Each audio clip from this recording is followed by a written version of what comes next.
નમસ્કાર મિત્રો. આજના આ એપિસોડમાં આપણે અમરનાથ યાત્રા અને કૈલાસ માનસરોવર યાત્રાની વાત કરવાના છીએ. પહેલગામ આતંકી હુમલો થયો અને જમ્મુ કાશ્મીર કેન્દ્ર શાસિત પ્રદેશમાં પર્યટકો પર ખૂબ અસર થઈ. 26 જણાએ જાન તો ગુમાવ્યા એ આતંકવાદી હુમલામાં, પરંતુ જમ્મુ કાશ્મીરની ઇકોનોમી એ પર્યટન ઉપર નિર્ભર છે અને એને ખૂબ મોટો સેટબેક મળ્યો છે. એટલે આ વખતે ત્યાં સુરક્ષાની વધારે વ્યવસ્થા પણ રાખીને અમરનાથ યાત્રા એ નિર્વિઘ્ને પાર પડે એને માટે સત્તાવાળાઓ તૈયારી કરી રહ્યા છે.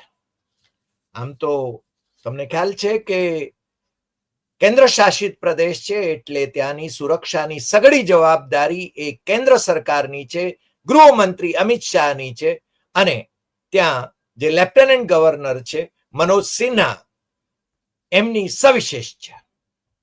લશ્કરી દળો અને પોલીસ તંત્ર એ એમને હસ્તક છે, ભારત સરકાર હસ્તક છે. એટલે હવે પછી આ અમરનાથ યાત્રા જે શરૂ થઈ રહી છે 3 જુલાઈથી 9 ઓગસ્ટ 2025 સુધી, એ નિર્વિઘ્ને પાર પડે એટલા માટેના પ્રયાસો આ કેન્દ્ર શાસિત પ્રદેશના સત્તાવાળાઓને સવિશેષ કરીને શ્રી અમરનાથજી શ્રાઇન બોર્ડ, જેના અધ્યક્ષ લેફ્ટનન્ટ ગવર્નર મનોજ સિન્હા છે, એ અને chief executive officer doctor Mandeep કે ભંડારી એ કરી રહ્યા છે. મુખ્યમંત્રી ઉમર અબ્દુલ્લા એ પર્યટન મંત્રી છે અને પહેલગામ આતંકી હુમલા પછી પર્યટકોમાં જે પ્રકારનો ડર વ્યાપ્યો એ ડર કાઢવા માટે અને ખાસ કરીને અમરનાથ યાત્રા, જ્યાં તમને ખ્યાલ છે કે બરફનું શિવલિંગ, એના દર્શન કરવા એ યાત્રાનું મહાત્મ્ય છે અને એને માટે કોઈ અવરોધ ન આવે, કોઈ વિઘ્ન ન આવે, એને માટેની કોશિશ રાજ્ય સરકાર, આમ તો કેન્દ્ર શાસિત પ્રદેશની મુખ્યમંત્રીની સરકાર એ પણ કરી રહી છે. તમને ખ્યાલ હશે કે 1989માં જ્યારે કેન્દ્રમાં વીપી સિંહની સરકાર હતી અને એ વખતે મુફ્તી મોહમ્મદ સઈદ એમની સરકારમાં ગૃહમંત્રી હતા અને ભારતીય જનતા પાર્ટી એને ટેકો આપી રહી હતી. એ વખતે ગૃહમંત્રી મુફ્તીની દીકરી રૂબિયાનું અપહરણ થયું હતું, બનાવટી અપહરણ હતું એ, અને એ વખતના મુખ્યમંત્રી ડોક્ટર ફારૂક અબ્દુલ્લા, જેમની અનિચ્છાએ એમણે ત્રાસવાદીઓને છોડવા પડ્યા હતા અને એની નોંધ પણ એમણે લખી હતી, પ્રોટેસ્ટ નોંધ લખી હતી. પરંતુ કેન્દ્ર સરકાર તરફથી, વીપી સિંહ તરફથી એમની સરકારને બરખાસ્ત કરવાની ધમકી આપી ત્યારે જ એમણે ત્રાસવાદીઓને છોડ્યા હતા. અને એમણે તો એટલે સુધી કહ્યું હતું કે રૂબિયા શ્રીનગરમાં જ છે અને હું એને છોડાવી શકીશ, ત્રાસવાદીઓને છોડવાની જરૂર નથી.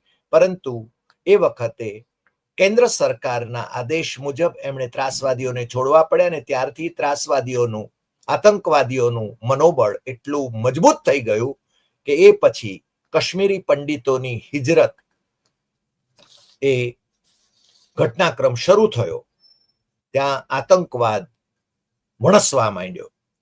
પણ એને પ્રતાપે અમરનાથ યાત્રા ઉપર એની ઘણી બધી અસર થઈ હતી. 1989માં અમરનાથ યાત્રામાં માત્ર 12,000 થી 30,000 જેટલા જ યાત્રીઓ જઈ શક્યા હતા. 2011માં ઓલ ટાઈમ હાઈ, 2011માં એ વખતે ડોક્ટર મનમોહન સિંહની સરકાર હતી અને એ કેન્દ્રમાં, અને એ વખતે જે અમરનાથ યાત્રીઓ હતા એમની સંખ્યા હતી 6,30,000. 2018માં 2,85,000 જેટલા અમરનાથ યાત્રીઓ એમણે આ બરફના શિવલિંગના દર્શન કર્યા હતા અને એ વખતે માનનીય વડાપ્રધાન નરેન્દ્ર મોદીની સરકાર હતી 2014 થી અત્યાર સુધી. 2024માં એટલે કે ગયા વર્ષે અમરનાથ યાત્રામાં નો લાભ 5,12,000 યાત્રીઓએ લીધો. વચ્ચે 2020 અને 2023ની વચ્ચે જે એ વખતે 19, 20, 21, 22, 23 એ COVID-19 ને કારણે યાત્રીઓ ઓછા પ્રમાણમાં ગયા હતા, કારણ કે એ વખતે કોરોનાનો ડર એ બધાને સતાવી રહ્યો હતો. પણ આ વખતે ત્યાં સુરક્ષાની પૂરતી વ્યવસ્થા કરવામાં આવશે, કારણ કે પહેલગામ આતંકી હુમલા પછી રાજ્ય સરકાર એટલે કે લેફ્ટનન્ટ ગવર્નર, જેમની પાસે બધી સત્તા છે પોલીસ તંત્રની, ગૃહ મંત્રાલયની, અને કેન્દ્ર સરકાર અમિત શાહની ગૃહ મંત્રાલયની અને રાજનાથસિંહની સંરક્ષણ મંત્રાલયની જવાબદારી છે. એટલે આ અમરનાથ યાત્રા એ નિર્વિઘ્ને પસાર થાય એને માટેની પૂરેપૂરી કોશિશ અને વ્યવસ્થા એ થઈ રહી છે અને એમણે ખાતરી પણ આપી છે. 5 વર્ષ પછી કૈલાસ માનસરોવરની યાત્રા એ શરૂ થઈ રહી છે. જૂન મહિનાથી એ શરૂ થશે અને જૂનથી ઓગસ્ટ સુધી એ ચાલશે અને એના 2 રૂટ છે. એક ઉત્તરાખંડથી લિપુલેખ વાળો જે માર્ગ છે એ, અને બીજો સિક્કિમના નથુલા પાસથી એ કૈલાસ માનસરોવરની યાત્રા માટે એના રજીસ્ટ્રેશન તો શરૂ થઈ ગયા છે અને એનું સિલેક્શન પણ થવામાં છે. કૈલાસ માનસરોવરની યાત્રાનું વિશેષ મહાત્મ્ય છે. કૈલાસ માનસરોવર એ તિબેટમાં એટલે કે ચીનમાં છે અને ચીનની સરકાર એ આ વખતે ભારત અને પાકિસ્તાનના સંઘર્ષ અને ચીન અને ભારતની સરહદી વિવાદ એની વચ્ચે પણ એ કૈલાસ માનસરોવરની આ યાત્રાને શરૂ કરવા માટે એણે સંમતિ આપી છે. જો કે એણે એનો જે કર જે વસૂલ કરે છે એ ખૂબ વધારી દીધો છે અને એ સંદર્ભમાં એટલું કહી શકાય કે બંને જગ્યાએથી એટલે કે ઉત્તરાખંડના લિપુલેખ માર્ગથી અને સિક્કિમના નથુલા પાસથી યાત્રીઓ જશે. જો કે ભારતના યાત્રીઓના સંદર્ભમાં આ રજીસ્ટ્રેશન એ થતું હોય છે અને એ ભારત સરકાર એના માટેની વ્યવસ્થા કરતી હોય છે. 2019નો જે મેં કહ્યું એમ કે જે કોરોનાનો એ સમય હતો ત્યારથી માંડીને અત્યાર સુધી આ કૈલાસ માનસરોવરની યાત્રા બંધ હતી, પરંતુ આ વખતે એ શરૂ થાય છે એટલે એનું સવિશેષ મહાત્મ્ય છે. પરંતુ કૈલાસ માનસરોવરની આ બંને માર્ગે યાત્રા જે કરનારાઓ છે એમની સંખ્યા 250 પૂરતી સીમિત રહેશે. ભારત સરકાર 250 ને મંજૂરી આપે છે અને બાકીના આમ તો જે વિદેશી છે કે એ બધા છે ને નેપાળથી હેલિકોપ્ટર માર્ગે પણ જઈ શકે છે. ઉત્તરાખંડના લિપુલેખ એ માર્ગે જનારા શ્રદ્ધાળુઓને 1,84,000 જેટલો ખર્ચ થશે યાત્રાળુ દીઠ, અને એમાં 95,000 તો ચીન જેને પોતાની ફી વસૂલ કરે છે અને 2019 સુધી તો એ ફી એ ખર્ચ જે હતો એ 1,35,000 હતો અને એ વખતે 77,000 જેટલી ચીનની ફી હતી. એના પછી નથુલાની વાત કરીએ, નથુલા પાસથી જે લોકો જાય છે એમને 2,84,000 રૂપિયાનો ખર્ચ થશે, જેમાં 2,05,000 રૂપિયા એ તો ચીન ફીસ વસૂલ કરે છે. તમે આ સમજી શકો છો કે એ